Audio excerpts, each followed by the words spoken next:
let's get into it. Welcome to my channel. If you don't watch my channel, you should. We got a lot of cool stuff.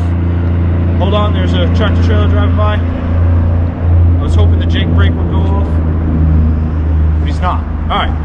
A while back, I did a video on my brand new 2024 Kubota 75.3, and it's always been my most consistent video. It does the same amount of views every day without fail, and I've got a lot of questions off it, and people have asked me to show more of my equipment.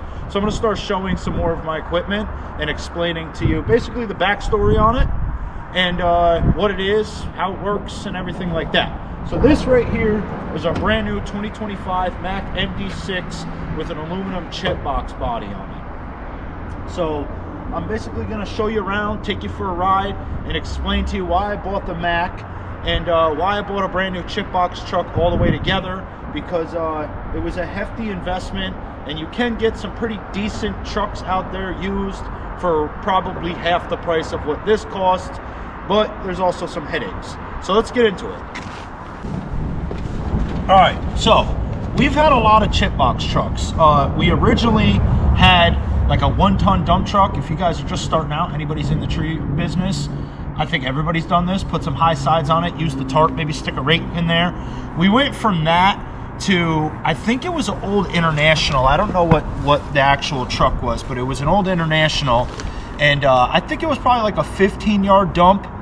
We got rid of that. That was a used truck, and we got a Ford F700, I think it was. It had a man cab on it. I think it was an old Asplin truck. That had a Cummins in it too, and that was a really good truck, but it was old and it had its problems. The entire dash was falling apart. That's what happens in those Fords. So then we got rid of that, and we went to, I think it was another Ford. I had another Ford single cab. That had I think that had the 8.3 liter Cummins in it, and that was a really good truck too. But one of my employees crashed it, messed it up, and I ended up selling it. We had a Freightliner FL70, another Cummins in that. Really, really good truck. That thing never let us down. We were doing a job, I want to say like 3 hours away from here, and one of the injector lines had cracked, and it was pissing fuel.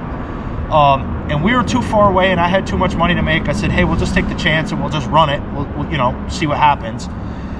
We were up there for probably a week. During the course of that line leaking to the injector and it running like crap, we blew a turbo.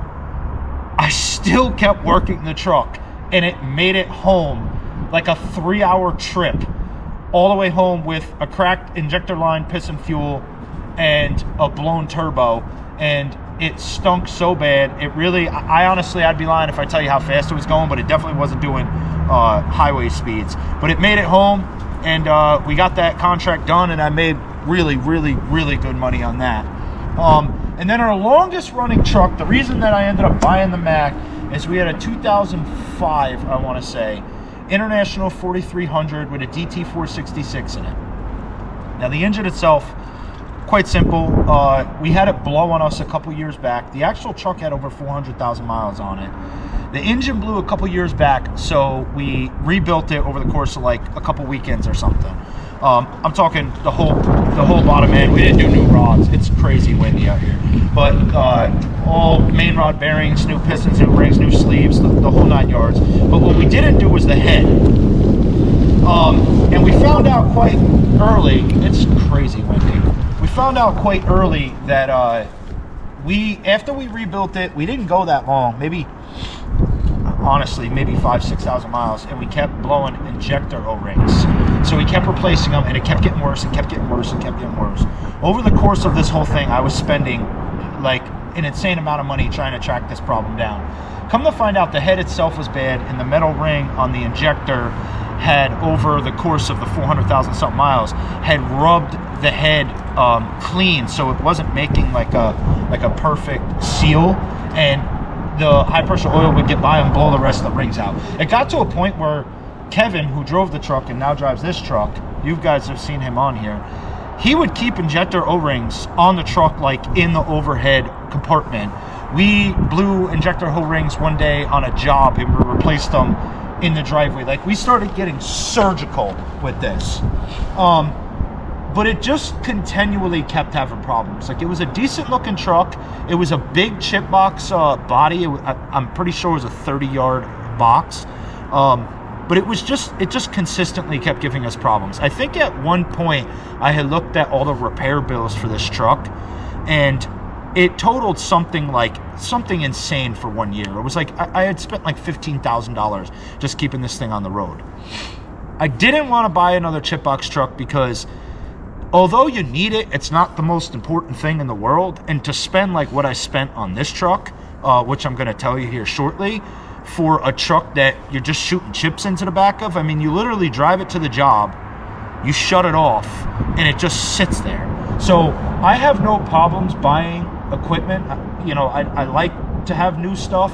I like to have nice stuff, but it just always seemed like such a pill to swallow to spend the money for a brand new truck. And not only that, but I was very, very tired of spending money on all these piece of shit trucks.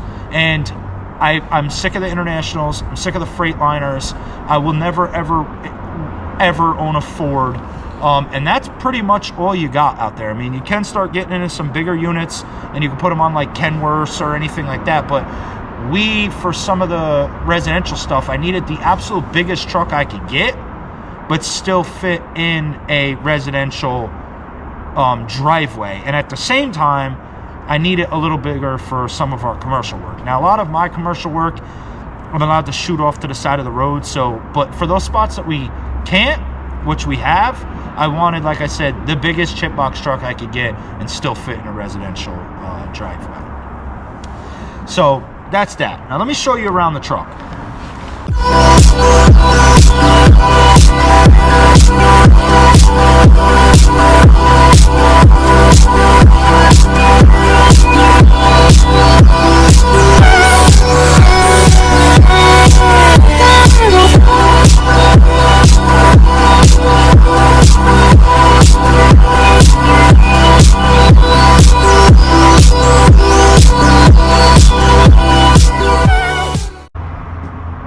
So the engine is a 6.7 Cummins.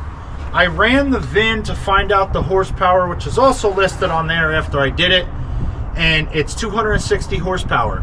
Now, it didn't tell me the torque, and I also cannot find the torque on Mack's website, nor can I find the torque on the Cummins website for this engine. I have no idea, but what they do list is that it could be anywhere between 600 to 800 foot-pounds of torque, which doesn't seem right to me, but it absolutely can be. I really don't know, but I do know it's 260 horsepower. It has an Allison transmission in it, and I screenshot it on my phone if you wait for me for 2 seconds. It is a Allison 3000 RDS 6-speed, obviously automatic, with a double overdrive. So this thing, I'll tell you right now, I've never had automatic Allison in a big truck, but they literally hit like the Goldilocks with this engine, like the most perfect balanced. The truck is fast. It's straight up fast, and it's not only fast without a load and without the chipper, but it's just quick all the way around. Obviously, if you put a full load of chips on it and our chipper's on the back, which is 10,000 pounds, it's going to slow it down a little bit. From what I've got from Kevin, who's the daily driver of this, it's never really a massive issue.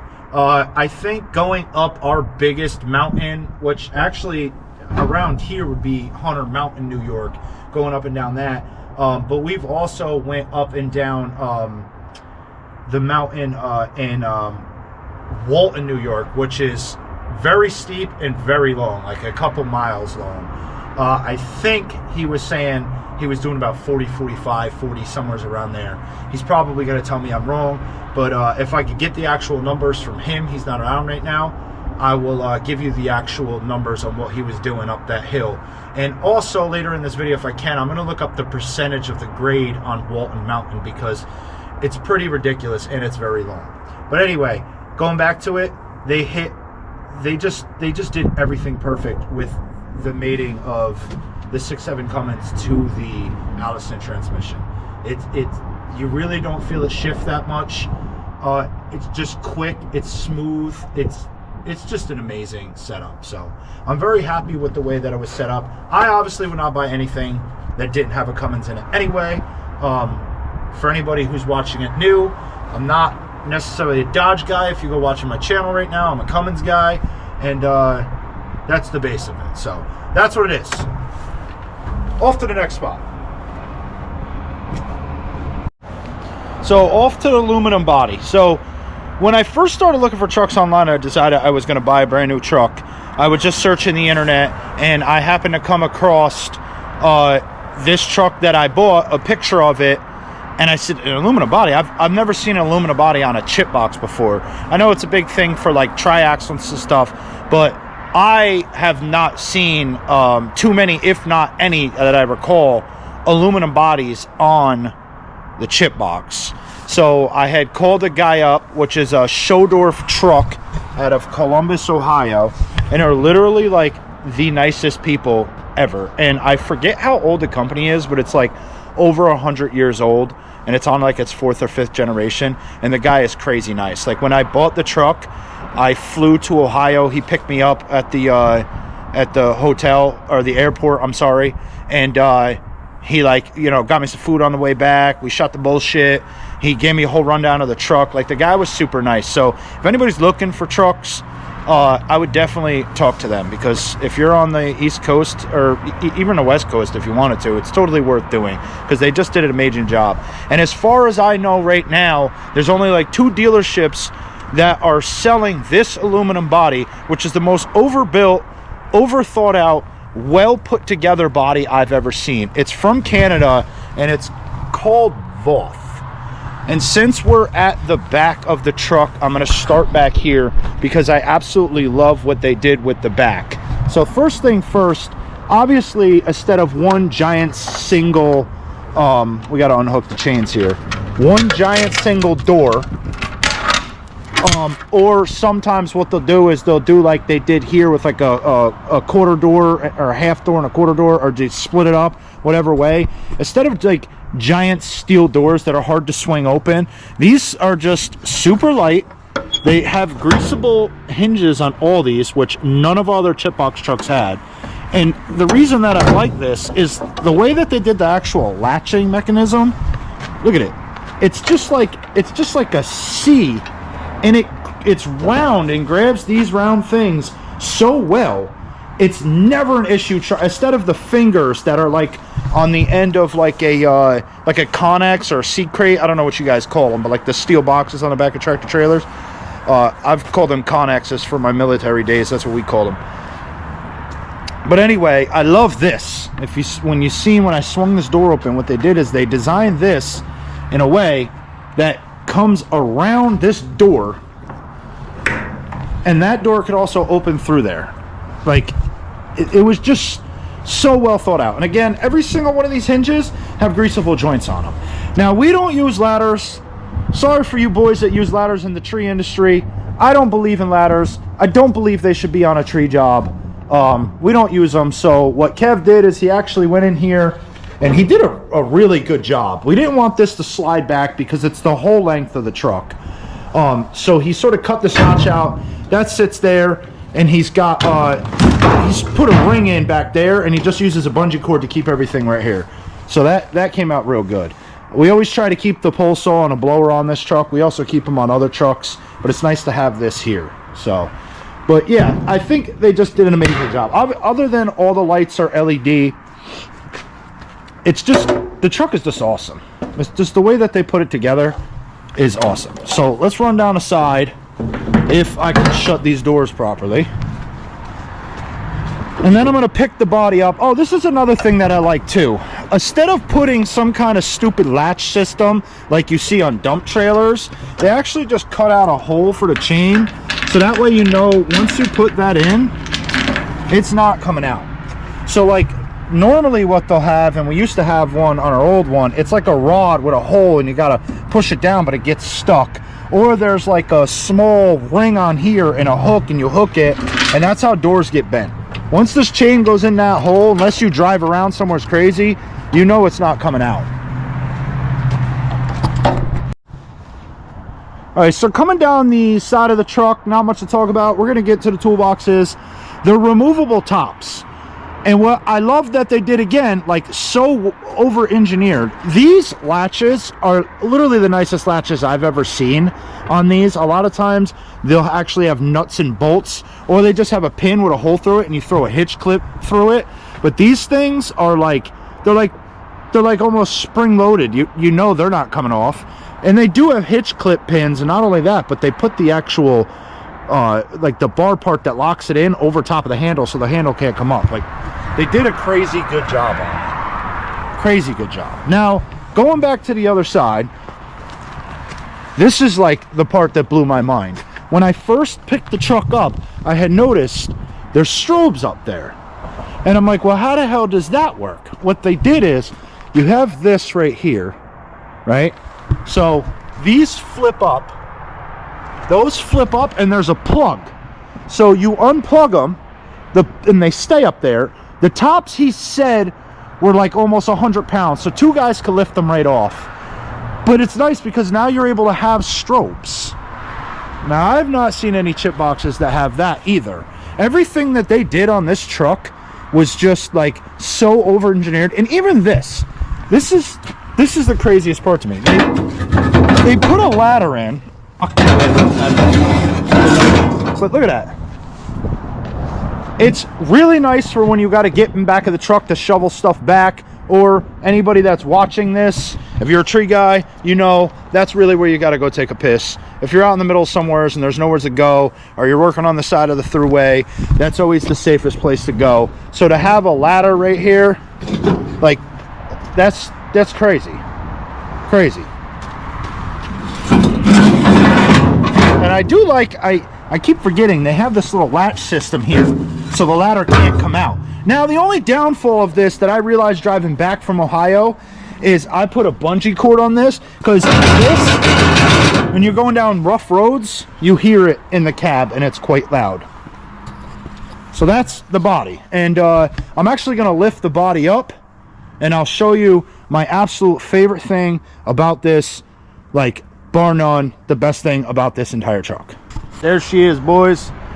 No scissor bullshit that barely ever wants to lift up when there's too much weight up front. And they also never go at that angle. Now, I hope on camera this shows, but that thing dumps everything. You don't get caught. So generally, like our old, actually not our old, any chip box truck I ever had either a single scissor or a double scissor, and they really only dump, like, if you were to use my hand as an angle, they do not go that high. Now, I think, and I could be wrong, but I'm pretty sure he said this is like a 20-ton lift, which is insane. I mean, look at the size of hydraulic lines on there, because there's just, there's no way you're gonna get 20 tons worth of material in there. There's just not. But I guess they figured with that stuff up there, maybe you need 20 tons to lift what you can fit in here. I am not necessarily sure how much fits in here weight-wise. I'm gonna go over the GVWR and GCWR of this truck and everything like that here shortly. So I'm not really sure how much we put in there, but I do know how much we're allowed to put in there. So this is my favorite part of the truck.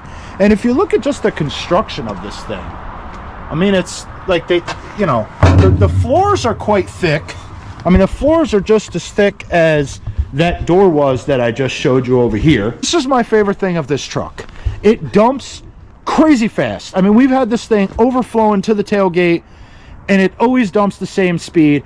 The only thing I dislike about it somewhat is it comes down very fast. Now, Kevin had found a way to put the RPMs at a certain, you know, a certain set and just bring it down. I use my foot. I think he showed me, but I forgot already. But there we go. That's everything that you need to know about the body itself. So let me give you guys a little more information on the truck itself. All right, so I got a little cheat sheet here for weights. So the gross vehicle weight rating is 25,995. The truck weighs 14,000 pounds. The chipper that we tow is 10,000 pounds, which puts you at 24,000. The gross vehicle combined weight rating, and what I have it registered at, is 33,000 pounds, which leaves us with 9,000 pounds of wiggle room for the chip box. I could not even begin to tell you what a full load of chips is. I'm gonna guess that we're either really close, or if we're full, we're probably overweight. We try not to fill it that much. I really don't know what the case of that is. And like I said, the box is so big, it's very uncommon for us to actually fill it all the way. And the few times that I have filled it all the way without the chipper on it, we're nowhere near a scale. So I'm not gonna go out of my way to try to put that together for this video, but I'm gonna guess with a full load of chips. I mean, maybe if somebody's smart enough out there, I could give you the dimensions on it. I don't know, it's still gonna be very hard. Now, it is a 30-yard dump, but I'm pretty sure we're probably only getting like 26 because of the ladder door takes up a lot of room. Now, they said it only takes up 3 yards, but our old chip box truck was like an actual 30-yard, and we could tell the piles are different here. So there's all your weight rating for that stuff. Next, we'll move on. I'll show you my toolboxes I had installed, and then we'll do an interior look around. I will have my first gripes and complaints when you get to the interior. All right, so first look at the toolboxes. They're built very well. They're heavy duty boxes. These aren't no Tractor Supply boxes. I had asked him to put toolboxes on this because there wasn't toolboxes on it, and I like to keep my saws on the chip box. It's very, very rare for us to go to a job and like all the brushes staying, or you know, or even if we're chipping in the woods. Hold on a second. Even if we're chipping in the woods, we usually, unless I did the estimate, I know for a fact that when we shoot, it's going to go far enough into the woods, I will still bring the chip box, because I've been bitten in the ass too many times by going to do a job that I didn't sell, and it says on the paperwork, oh, go ahead and chip into the woods. But you get there, you're on the side of the driveway, and then there's 10 feet to the wood line, and in that 10 feet is somewhere they mow or weed whack, and you start shooting chips, and you get that little residual, you know, if you work in this industry, when the chips come out of the chipper, and it dies out like it's at the end of the brush or the log that you put in, it doesn't throw it as far. So you'll end up getting a buildup right at like where the end of the chipper chute is, right on the ground, within a couple feet. So that's why I always will still bring the chipper on the back of the chip box. Unless it's a clearing job, then it doesn't matter. So the only problem I've had with these is this little setup right here. This chain would come out and it would sort of hang low, and I wanted up to lay flat. So I just ran some zip ties. If you haven't seen these zip ties yet, I think I got them at Harbor Freight, but they're self-cutting. There's little tiny razor blades in them, and once you pull it tight, you just twist it and it cuts it. It's awesome. The only thing that's been a problem is making sure that the guys don't fuel up on the doors. That's an issue. The other thing we did, because we learned the hard way, is we laid plywood, and underneath this plywood, which you can't see, oh, here's a little bit of it, are the absorbent pig mats. Now, there's a bunch of different names, but these are basically the mats that you use during an oil spill or any type of fuel spill. We lined the bottom of the thing with that, and then we lined it with plywood, and that way, once the plywood starts getting eaten up by the chains and the oil and the gas, because I don't care what you do, you're always going to have a little gas, a little bit of oil is going to always be coming out of the saws, plus there's gas and oil all over them anyway. So we could just replace the floor instead of letting the bottom completely rot out. All right, one more thing I wanted to bring up about these toolboxes. You can't see me. What the hell? One more thing I wanted to bring up about these toolboxes. A lot of these toolboxes, like the Harbor Freight, Lowe's, any big box store like toolboxes, one, they're flimsy as hell, they don't last, and two, these latches always suck. Like they're so cheap and so flimsy, you can feel them bend in your hand. Now, I know you can't feel this or you can't see this, but these are like solid steel, and when you grab them, they're not junk, and they close and they're nice. Everything on this is nice. Like it just doesn't feel like shit. And everything in it is like, for the most part, steel. I mean, the backing plate right here is plastic, but it's got steel in it. This is a pretty big latch right here. Like, it's just built the right way. It's not crap. So shout out to RC Toolboxes for actually building a product that's not bullshit. And the other thing that I like about it too is it's not just some flimsy locking system. Like I said, like the Harbor Freight boxes or the Tractor Supply boxes. They lock up nice, and I feel comfortable with thousands and thousands and thousands of dollars worth of chainsaws in the box. Now here's the toolbox on the driver's side.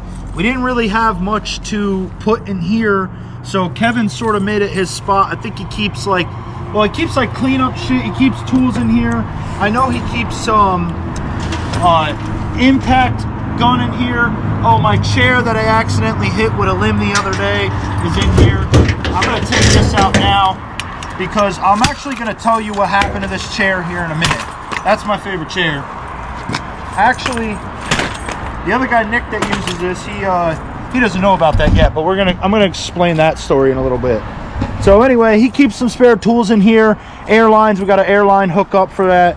And he pretty much has everything in here that we need. The other day, on one of our big saws, the MS500i, which if you don't have one, you absolutely need to buy one because it's the most kick-ass saw ever. And I should probably do a short video on that.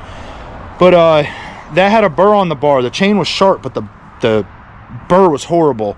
And the first, I'd say, 10 inches of the bottom of the saw coming, you know, when the chain comes around and goes back in, it just wouldn't cut. Like the tip would cut fine, but the ass end wouldn't. So he had a grinding wheel in the truck, ground it all down, put the bar back on, and we went and bombed the tree. It was pretty nice. So that's that. And he keeps jumper cables in there. Oh, so if you don't watch my channel, we have a knuckle boom grapple truck. The knuckle boom grapple truck, it's got like a giant fanny-like pack. You strap it on and all your controls are right there. So you basically, it's almost like having a typewriter on your hip. So I'm gonna reenact what I did the other day because Devin is stupid and wrecked my chair. Let me show you it first. Look at the arm. The arm's broke. It snapped the bolt in here, bent the whole leg, and this was my chair that I would sit. It's a rocking chair. It's an awesome chair. But that's the chair that I would sit in, or Nick would sit in, the operator of the truck too, and we would sit in it. I wish I could sit in it, but it will fold and collapse.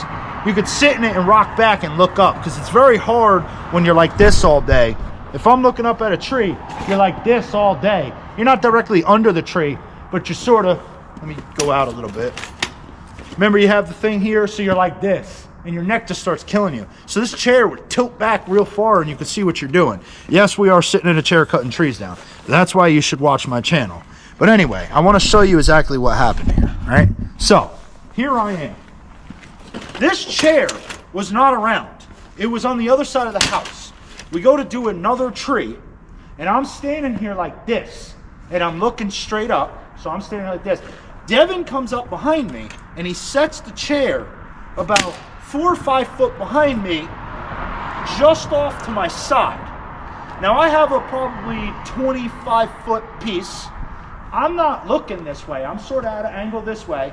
I set it down off over to my right, about 15 feet or so, and I walk away, and I release the limb, and not knowing the chair's there, the whole limb, the butt of the limb hit the chair. So I turn around, I'm like, who the hell put the chair there? And everybody blamed it on Devin. So, Devin, you owe me a new chair, because you shouldn't have snuck up behind me like a fucking Navy SEAL and hid my favorite chair there. So anyway, that's the story on that chair. Now we're gonna throw it in the dumpster. Say my final words. Ugh. Poor chair. It's been there for me through thick and thin. Cold days, hot days, days I was doing nothing, and days I needed to sit down because I was working too hard. Thank you, Devin. You broke my heart.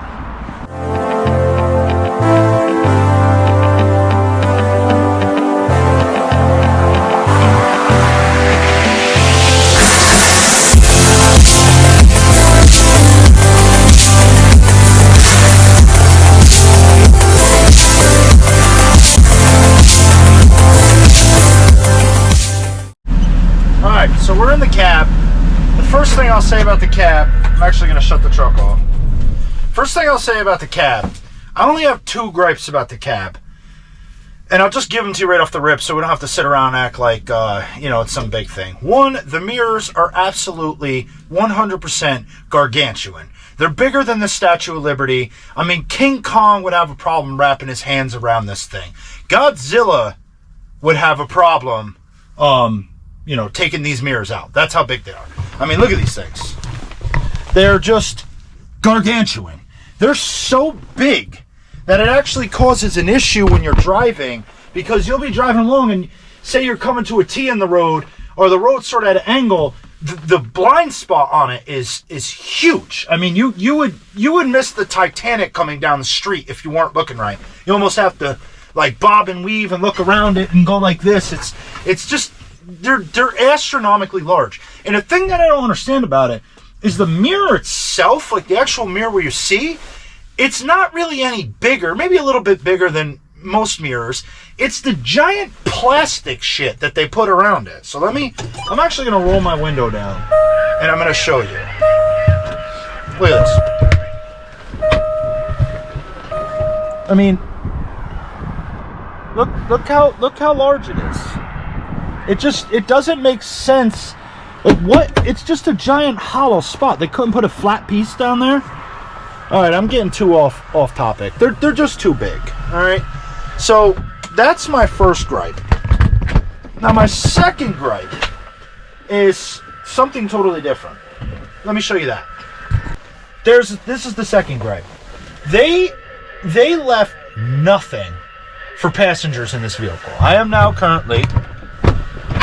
All right, let me shut off the radio here for a second. I am now currently in the passenger seat, and look. I mean, I have literally no room.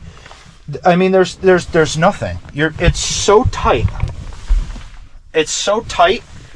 It's. I wish they would have left a little bit of room for passengers, especially if it's a long ride. I know and I respect that they designed everything around the driver, which I could show you this. I keep putting this up here. This whole part of the thing is bent out and it angles the driver. And as the driver, it's amazing. Like the way that it's set up, everything's right there. All your switches, everything you need to see, everything. It's like a cockpit. And when you're driving it, it's great. When I drove back from Ohio, it was so comfortable. Like the truck drives great too. Definitely drives a hell of a lot better. I'm getting out of the passenger seat. All right, so we're back in the driver's seat. So anyway, the truck drives great. Sorry. Keep going. So the truck drives great. Everything's centered around the driver. All your switches, everything is perfect. I just wish they would have maybe set back the little glove box type setup that they have for the passenger. This is Kevin's truck. I might own the truck. I make the payments, but I respect him and his driving.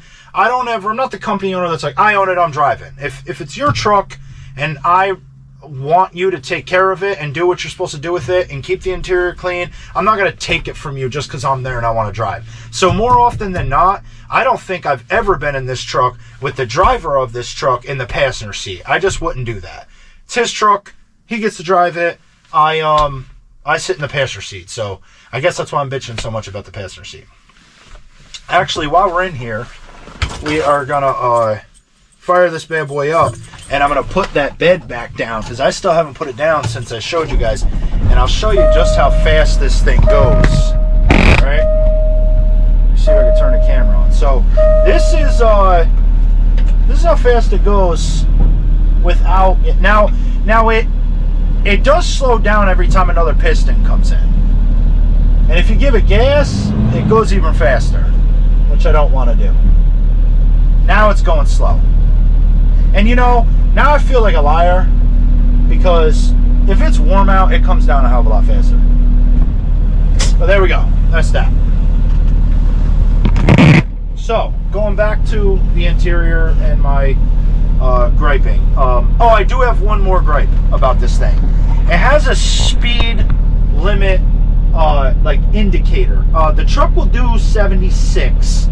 But what it does is every time you go over, I think 65 5, this warning comes up that you're driving. I don't know if it's erratic. I don't know what you want to call it, but it says you're driving too fast. I'm not sure exactly. We're going to find out here in a minute because we're going to go for a drive.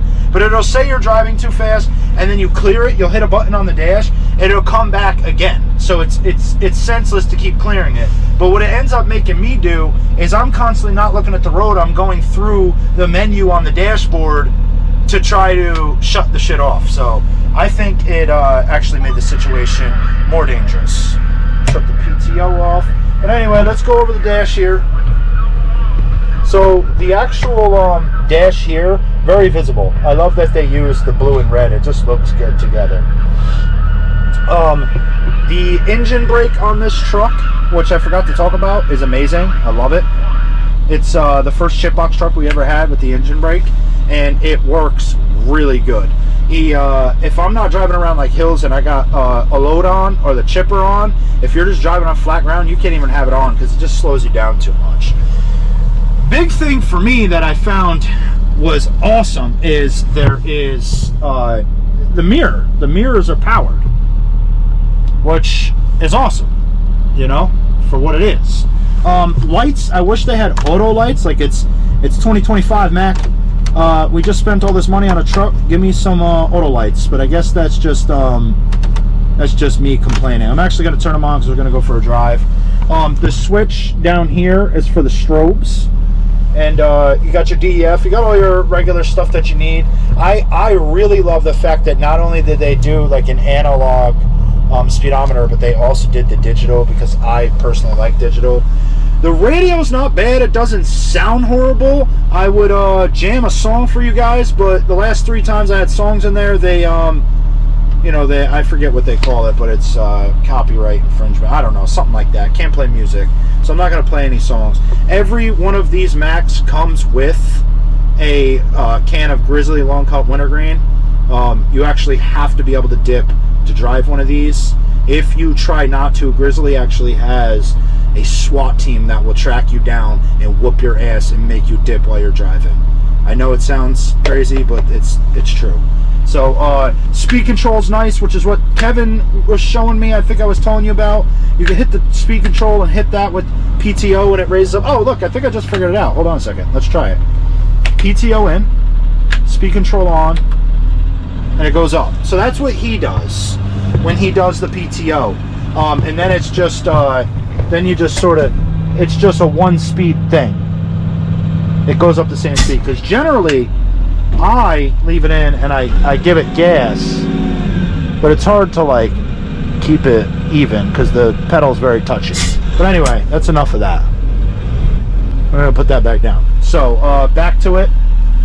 We'll hit the PTO off.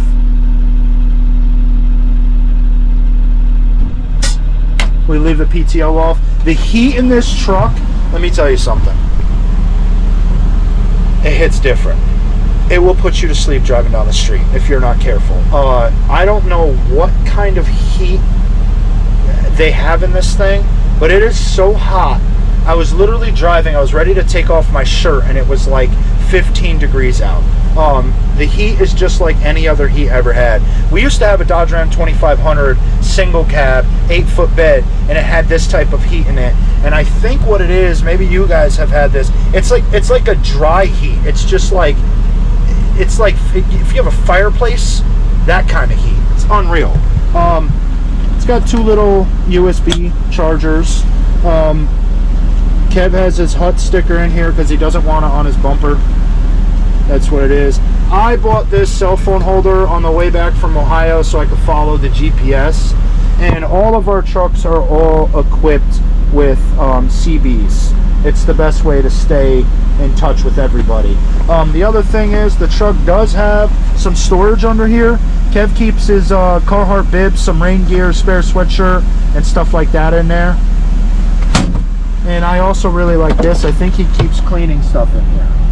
Now this cab, if it doesn't look clean on camera, it is normally very clean. We just got off a big contract work job, and he hasn't had time to, you know, get in here and clean this because we went right from commercial work straight to residential work, and we just didn't have time to clean it. But there's no garbage in here. He did put the little aftermarket Mack dog on here. Anyway, so yeah, let's go for a ride. I'll try to get the engine brake on, and I'll show you this thing's pretty snappy, man. So let's go for a ride. Alright, let's go for a little ride here. And I was actually trying to see if I could actually, you know what? That was another thing that's very weird about this. Let's try that. I'm trying to just show you the speedometer a little bit so you guys can see. Hopefully I got a good angle. I'm not very comfortable with the way the steering wheel is, but if you guys can see, then we're good to go. It sucks to not listen to music. I have to find out how people do that. I know some music's not copyright protected. If anybody knows how to do that, it'd be sweet to use some songs in my videos.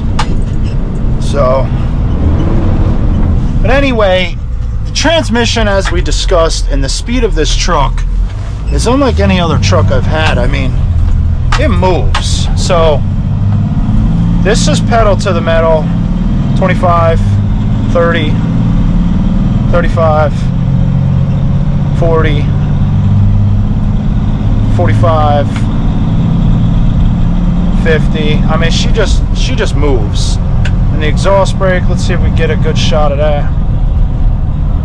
There she goes. She just kicked up. I don't know if you could see that. I hope you can. Now, I know this is an empty truck, and that's why I was saying you can't even drive this truck around town empty without a chipper on it with the exhaust brake on, because it's too powerful. It's actually even too powerful with the chipper on it empty. I mean, if we're going on a back road or something, it's nice to have, but for the most part, this is all flat. It's not too bad. Now, what I'm going to do is I'm going to shut the video off. I'm going to go jump on our small divided highway up here. I'm going to take it to speed and show you that alarm I was talking about. Alright, so I'm on our local interstate here, and I'm about to show you. The guy next to me doesn't want to get over, as you can see in my mess. Look, vehicle warning. Oh, it's not making the chiming noise. Maybe that's what Kevin did. He said he found a way to shut the chime off. But see, now what you got to do is you got to hit back. And, oh, maybe I was wrong. It only does 72. No, I think it does 76. I'm pretty sure. But anyway, what will happen is, once you go, well, now I'm not going to be able to get off. I'm going to have to go all the way around. Once you go down under 65 again and come back up, which I'll do right now. Alright, so ready? We're under 65. You gun it again. It usually makes a chiming noise the whole time. He must have been able to shut that off.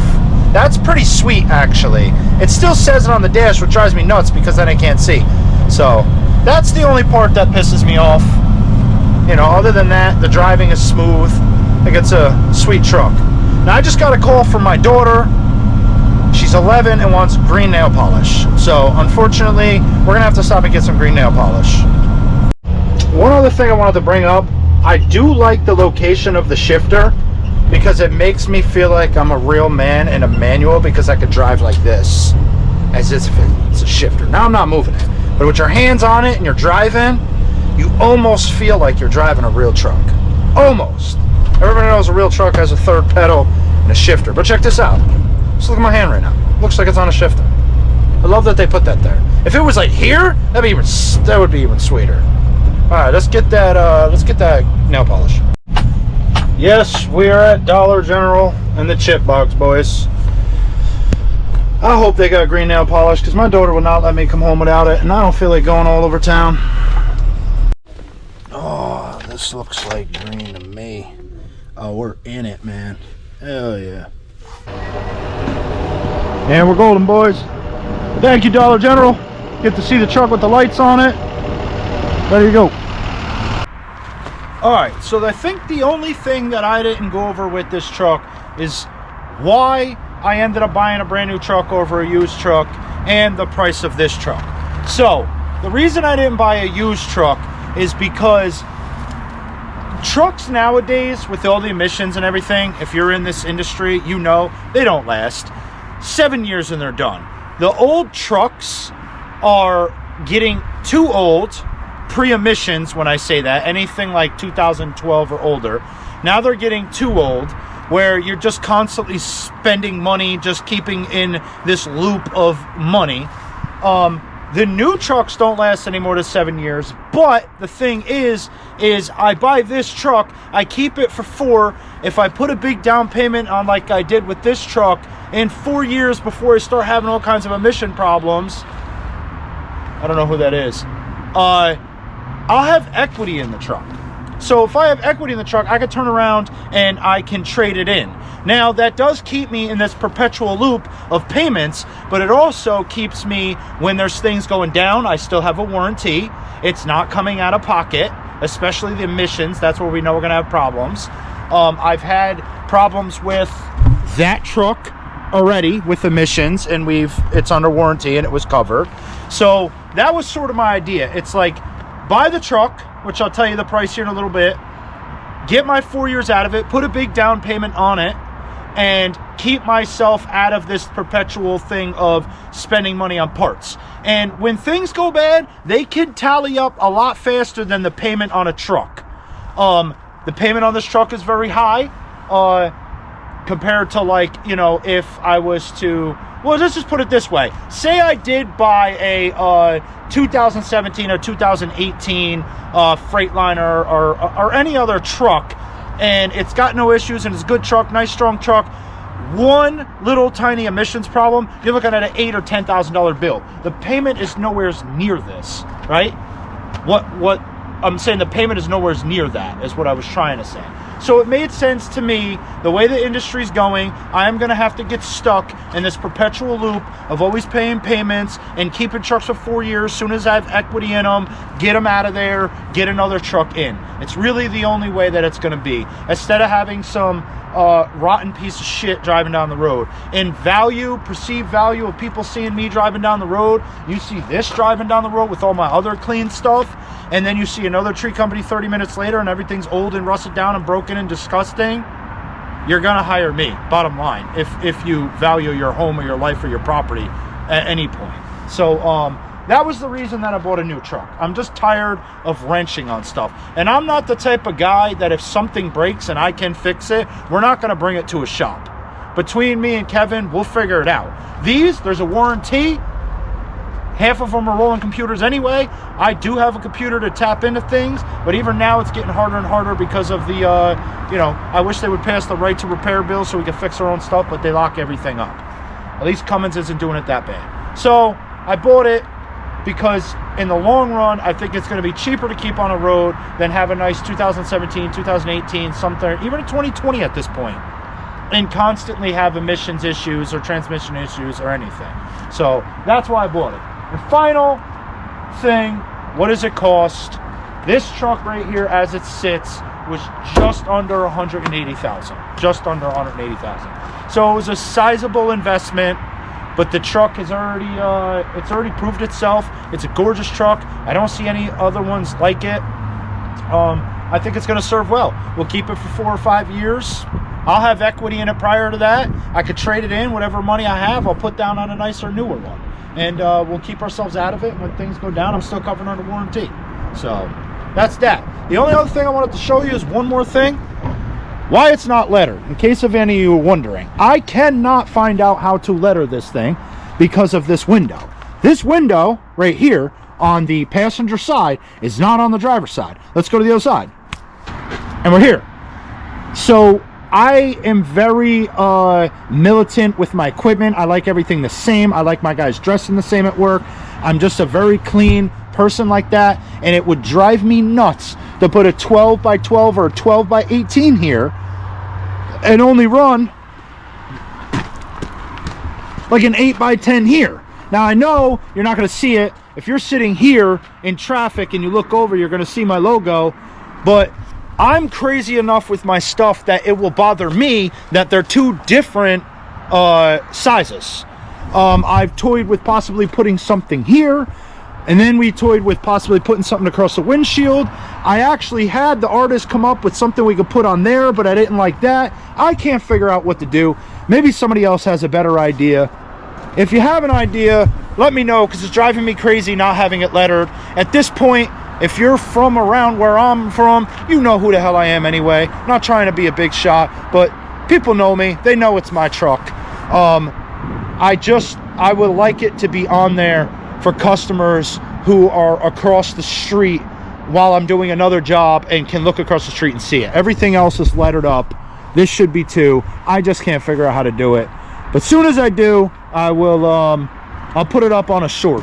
But that's it. Heck, I figured I'd show you one more shot with the strobes going. So there's strobes up top. I thought there was little strobes on the cab. Oh, they're right here, but there's a different button for them. I forgot to turn them on, but there we go. So thank you for watching. I appreciate it.